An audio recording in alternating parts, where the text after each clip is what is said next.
Se eu perguntasse para todo mundo que eu conheço, quem nasceu primeiro, eu ou Einstein? Eu acho que todo mundo falaria Einstein. Mas se eu perguntasse isso para o Einstein, ele falaria, depende do referencial. Isso é um absurdo, né? Mas isso é a teoria da relatividade. Falando assim, parece que a teoria da relatividade é uma teoria de um cara louco, um cara que tirava foto assim, ó, mostrando a língua. Só isso. Mas não é. A relatividade ela é tão real que ele é usado em hospitais todos os dias para fazer exames de tomografia. Vocês já ouviram falar no PET scan? É um exame, uma tomografia, que a pessoa toma um contraste e aí ela estimula esse contraste, tá? O exame ele estimula esse contraste emitindo pósitrons. Pósitrons são antielétrons.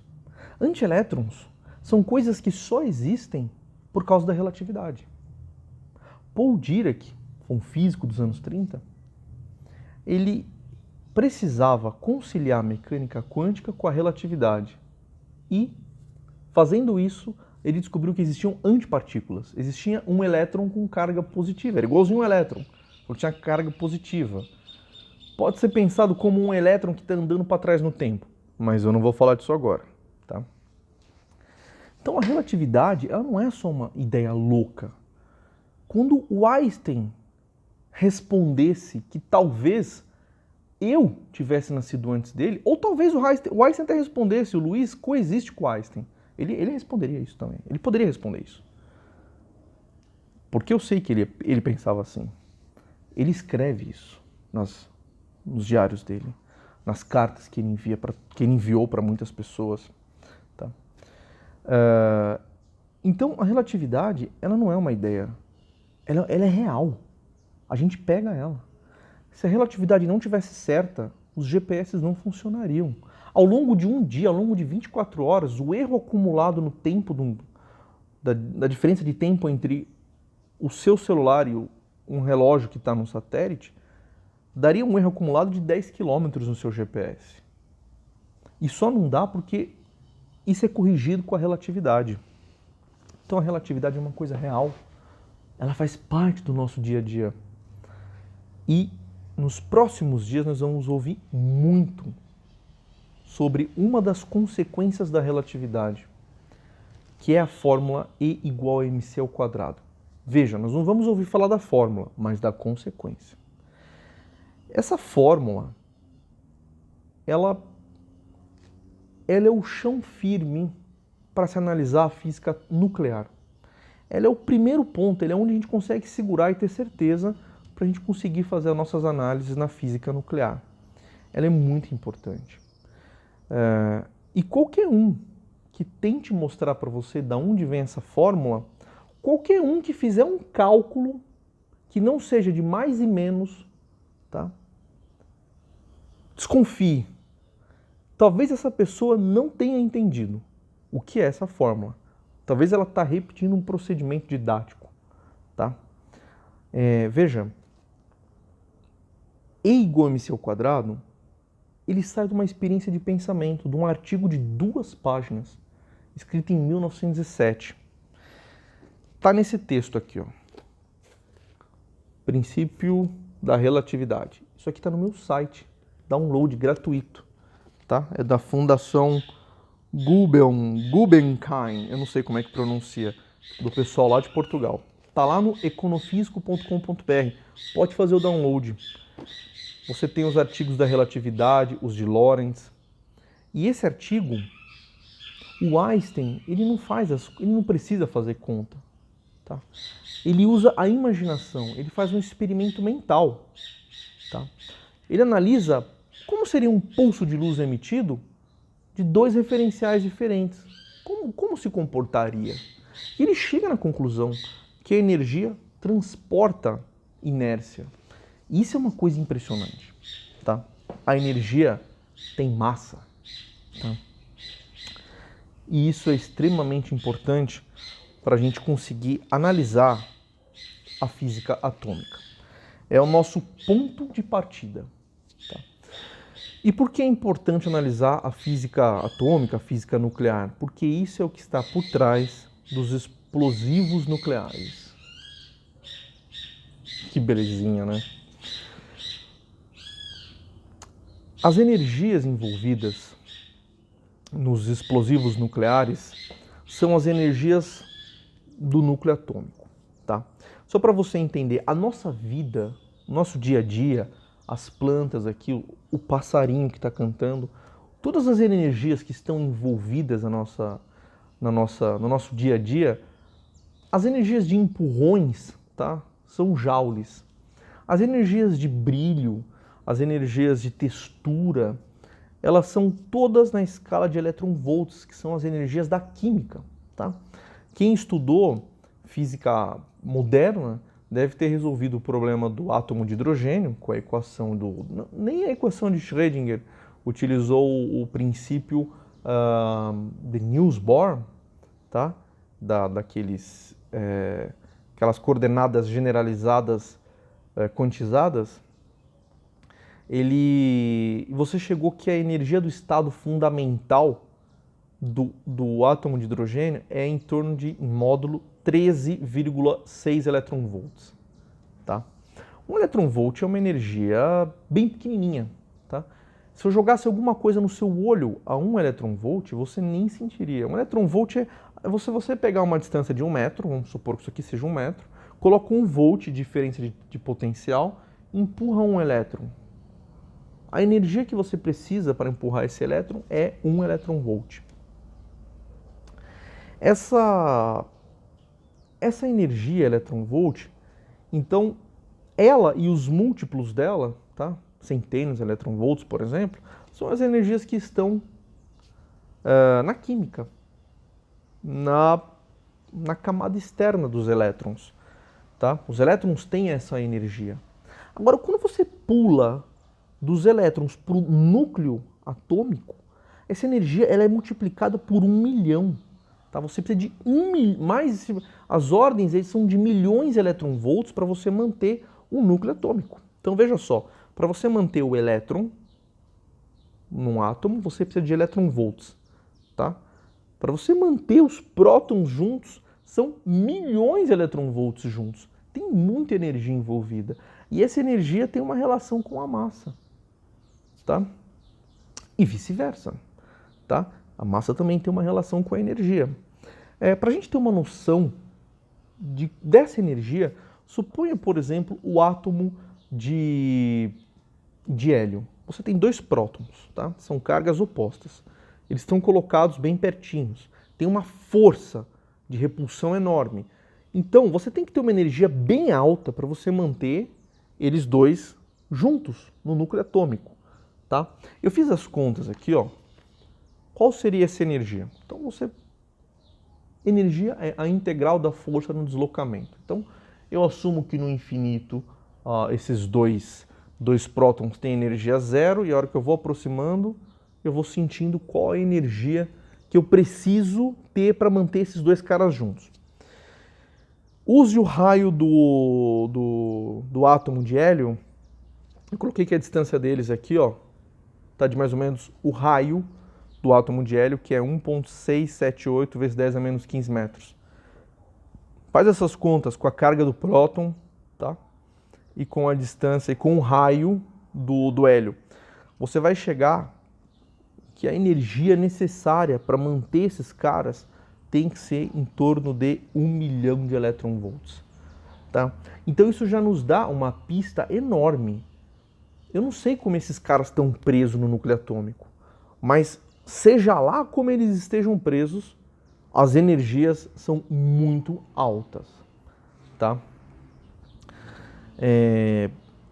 Na virada do século XIX para o XVIII, William Thomson, ele fez um experimento maravilhoso para conseguir mostrar que o elétron é uma partícula. Foi um experimento, teoricamente é simples, a engenharia deve ter sido dificílima, tá? E ele conseguiu mostrar que o elétron era uma carga. Na verdade, um dia eu vou falar sobre isso. Ele conseguiu mostrar a relação da carga pela massa. Tá? E você mostrava que, de fato, existia uma partícula, que não era luz, era uma partícula. Anos mais tarde, Rutherford, ele foi um físico que estava muito empolgado com colisões atômicas. Tá? Uma técnica chamada espalhamento. Ele conseguiu, com essa técnica, concluir, de uma maneira brilhante, que o átomo era composto de um núcleo 2000 vezes menor que o átomo como um todo, e nesse núcleo estava contida as partículas positivas, em volta desse núcleo tinha as partículas negativas. Isso aí, inequívoco. A pergunta era, como que essas partículas positivas estão coladas, juntas?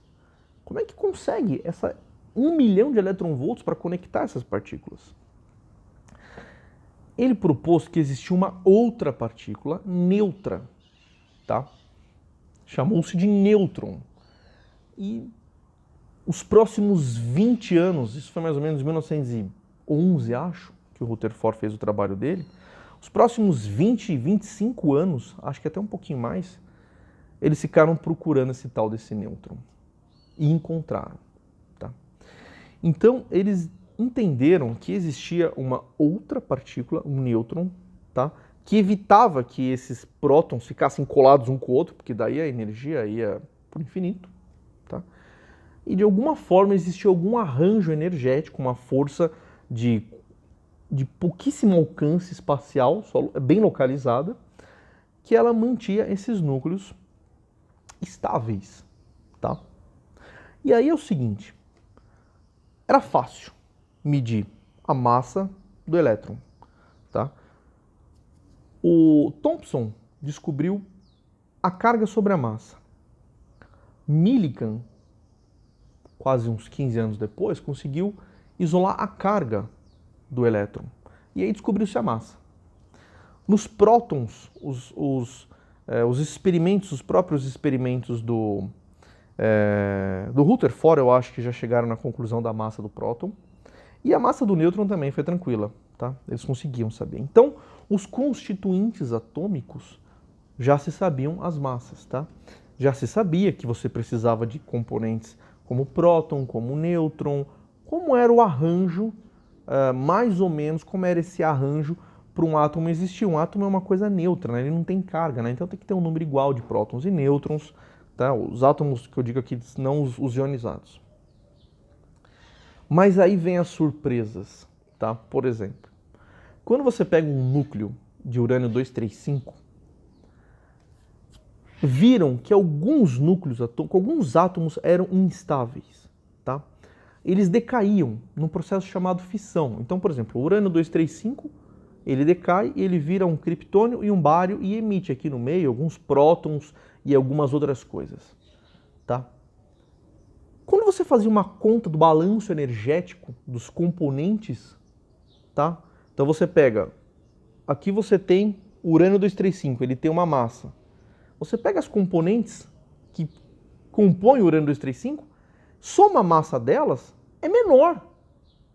Elas têm uma massa menor que o urânio 235. Então, usando a fórmula do Einstein E igual a mc ao quadrado, eles entenderam que essa diferença de massa ela estava sendo utilizada na energia de ligação desses nucleons. Tá? Então, a equação do Einstein E igual a mc ao quadrado, ela é o ponto de partida para você começar a fazer física nuclear, física atômica. Então você conseguiu construir, você conseguia medir a massa você conseguia medir a massa dos elementos da tabela periódica e você comparava com a massa dos constituintes. Tá? E você vê que nunca batia. Essa diferença você está sempre relacionado com a energia de ligação. Tá? E aí é possível você construir um gráfico. Vou mostrar para vocês aí, vou pôr aqui na edição, um gráfico que mostra como é essa energia de ligação por número atômico. Vocês vão ver que próximo do ferro, vocês têm um pico. Tá? Isso significa que o ferro é um elemento muito estável. você tem muita energia para cada nucleon. Tá? É muito difícil um ferro virar alguma outra coisa. Mas para frente do ferro, você vai ter alguns elementos, por exemplo, como plutônio, urânio, que a energia dele é um pouquinho mais baixa. Tá? E isso significa que esses elementos, se eles perderem algumas componentes, se eles fissionarem, eles conseguem se tornar elementos químicos de número atômico menor, mas mais estáveis. A esse processo damos o nome de fissão. Do outro lado da curva nós temos a fusão. A fusão é ao contrário. A soma dos componentes é maior. A soma da massa dos componentes é maior que a massa do todo. Tá? Então, se você somar a massa dos prótons e dos nêutrons que compõem o hélio e comparar com a massa do hélio, as partes têm mais massa que o todo. Tá? Então você vê que foi liberado uma energia para você conseguir transformar esses nucleons em um átomo de hélio. Tá? Então o que se vê no geral? Que ambos os lados da curva você tem liberação de energia por processos diferentes. Um no processo da fusão e um no processo da fissão. Acontece que a fissão ela é um desarranjo, tá, estrutural. E a fusão é um arranjo. Tá? É mais difícil você fazer a fusão do que a fissão. A fissão bastaria uma colisão, um chacoalhão muito grande para você fissionar. Porque você já tem muitos elementos que são instáveis por natureza. Tá? Eles emitem radiação. Então, por exemplo, a banana, ela tem algum percentual de potássio radiativo. Se você for num pomar com um contador Geiger, você vai conseguir ver que ele fica pitando, ou mesmo esse celular que eu estou utilizando com esse microfone aqui é o suficiente para capturar a radiação de um pomar. Você vê que tem uma fazenda, tá? Você vê que tem radiação ali, mas não faz mal para ninguém. É uma radiação que nós temos radiação, tá bom? Então, é mais fácil você conseguir a fissão do que a fusão, porque em desarranjo é só bombardear, só chacoalhar, só tornar instável aquele núcleo e você consegue fissionar ele. O contrário é mais difícil. Você juntar as coisas de uma maneira arrumadinha, cristalina, não é fácil. Pense macroscopicamente, mas eu não vou falar isso hoje. Pense que é mais fácil quebrar um copo de vidro do que você colar o copo inteiro e deixar bonitinho. Tá? É uma analogia fraca, mas para a primeira aproximação acho que ela cola agora. Agora pensa só, se você quer bombardear um núcleo atômico, você quer entrar nele. Tá? Qual a melhor forma de você bombardear um núcleo atômico? Com uma partícula que não tenha carga. Porque se ela tiver carga positiva, ela vai chegar perto, ela vai desviar. Tá? Ela vai espalhar. É uma colisão. Tá? Mas ela não vai entrar nela, ela vai passar por cima. E é uma cônica essa curva. Se você pegar uma partícula sem carga, um nêutron, você consegue mirar esse nêutron ali no meio e pum, acertar. E aí é que está o negócio. A maioria das pessoas não tem ideia da energia que isso libera. Não tem ideia. Tá? Eu frequento um canal no YouTube chamado Hoje no Mundo Militar. É um canal muito bom. E não vou falar mal do canal não, o canal é excelente. Eles têm um canal no Telegram. E lá no Telegram eu vejo os comentários do pessoal. E está acontecendo agora a infeliz guerra na Ucrânia, e eu acredito que a Rússia em algum momento vai tomar a infeliz decisão de usar um armamento nuclear, uma bomba tática, uma bomba de nêutrons, por exemplo. Eu acho que eles vão fazer essa besteira. Bom, espero que não, tá? Mas o tempo vai dizer se eu estou certo ou não. Espero estar errado. E essas pessoas, quando eu vejo nos comentários, eles falando, a OTAN tem que ir lá, tem que brigar com a Rússia, tem que defender a Ucrânia, tem que entrar na briga. E aí alguém sempre fala, vai dar uma guerra atômica. Mas não tem problema, tem que... Pera lá. Vamos falar um pouco sobre o que é uma bomba atômica, as energias envolvidas. Então, para fazer isso, eu vou mostrar aqui uma simulação que eu tenho do Matemática 13.0. Tá? Então, por exemplo, eu tenho aqui um átomo, eu tenho um átomo de urânio, tá? Então Então você lançou um nêutron nesse átomo de urânio. Esse átomo de urânio, que é o 235, ele vai por um breve instante de tempo ser o urânio 236, que é o urânio que vai conter um nêutron a mais. Esse urânio ele vai decair, tá? Vai virar o bário e o criptônio, tá? E ele vai emitir alguns nêutrons, tá? Normalmente, a fissão nuclear, ela libera em torno de 2,5 a 3 nêutrons, a mais ou menos 2 megaelectronvolts cada nêutron. Tá? Vamos supor que desses 2,5 a 3 nêutrons que ela libere, que 2 desses nêutrons vão acertar mais 2 urânios 235, tá? Então, cada fase dessas minhas colisões, cada geração, eu dobro o número de colisões, tá? Então, primeiro eu tenho um nêutron, acertou o urânio 235, liberou mais 2 nêutrons, acertou mais 2 urânios 235, liberou mais 4 nêutrons, e assim vai. Na oitava geração, vai ser liberado em torno de 9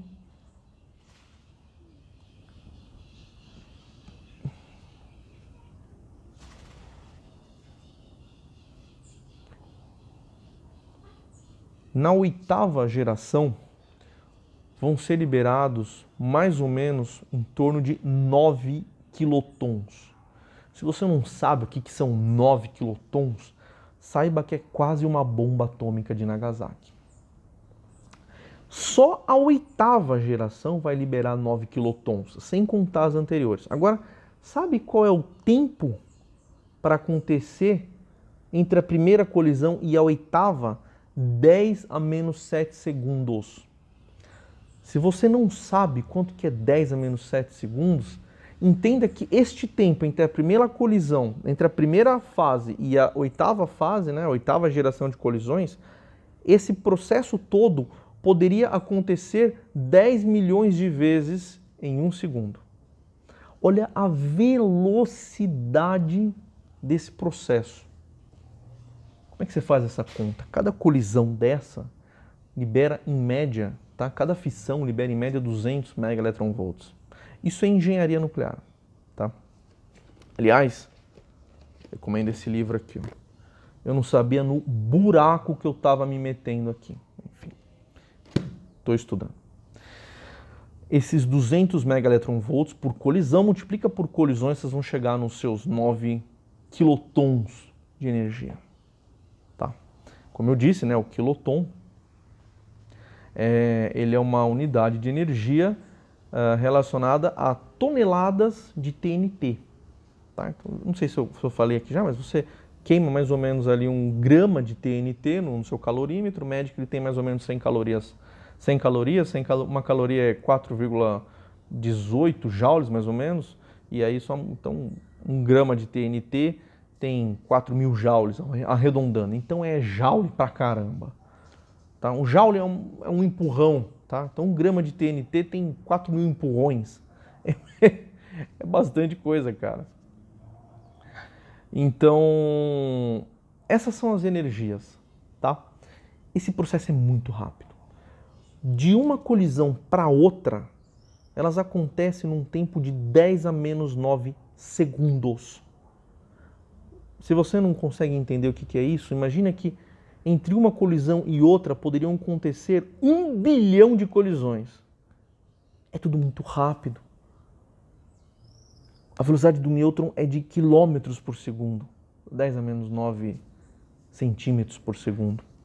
Essas unidades são horríveis, são CGS, tá? Não são as minhas favoritas. Então é uma coisa muito louca, tá? E eu quero comentar um pouco sobre esses explosivos nucleares com vocês. Mas antes é importante a gente conversar um pouco sobre a relatividade, tá? E sobre a mecânica quântica, para você poder entender exatamente a física desses explosivos nucleares. Veja só, uma bomba atômica, uma bomba nuclear, ela tem basicamente dois princípios acontecendo ali dentro, tá? Você tem que entender, você tem um material, tá? Que ele pode ser físsil ou não, tá? Então ele pode estar num estado supercrítico, crítico ou subcrítico, tá? Na verdade ele é físsil, mas depende da velocidade. A velocidade dessa fissão vai ditar se essa reação vai acontecer em cadeia ou não, tá? E quando a bomba está explodindo, esse material também está se expandindo. Tá? Então a densidade desse material influencia nas reações também. Então uma bomba atômica, ela está presa em dois pilares. A quantidade de nêutrons que você tem nesse material, tá? Que estão pipocando lá para fazer novas colisões. Opa. E a hidrodinâmica dessa bomba, tá? Como é que essa bomba vai reagir? Tá? Porque essa bomba, uma hora ela vai expandir, a hora que ela expande, a densidade cai, então o sistema ele fica subcrítico. Tudo isso está envolvido com uma equação chamada equação de transporte do nêutron, tá? Que na verdade é uma equação de balanço, eu quero falar dela, tá?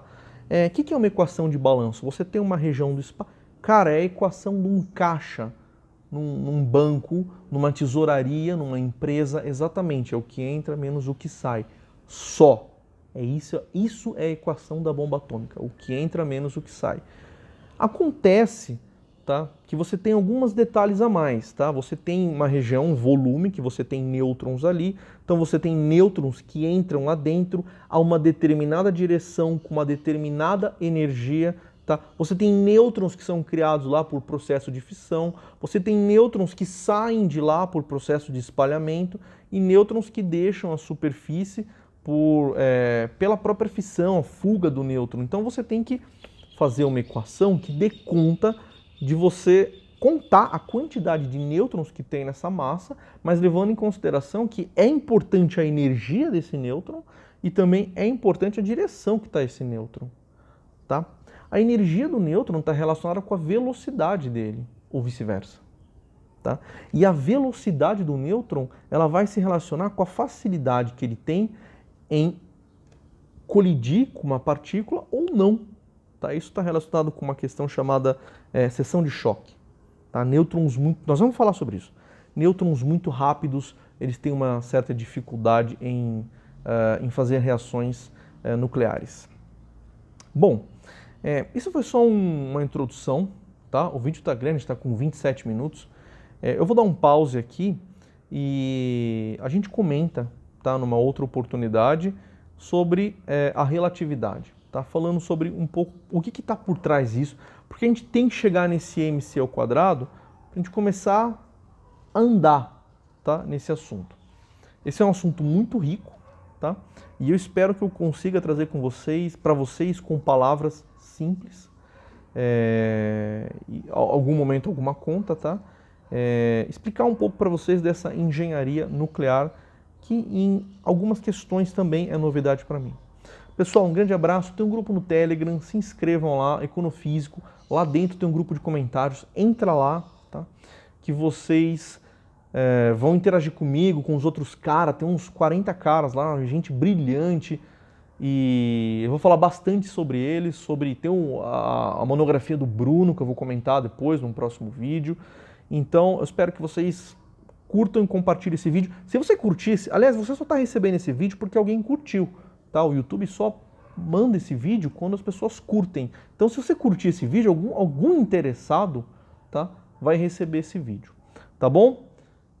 Deixa no comentário também o que você conhece sobre a bomba atômica, o que você acha sobre isso, o que você está achando dessa guerra da Ucrânia. É importante para a gente poder trazer esses assuntos aqui de maneira um pouco mais específica, um pouco mais científica.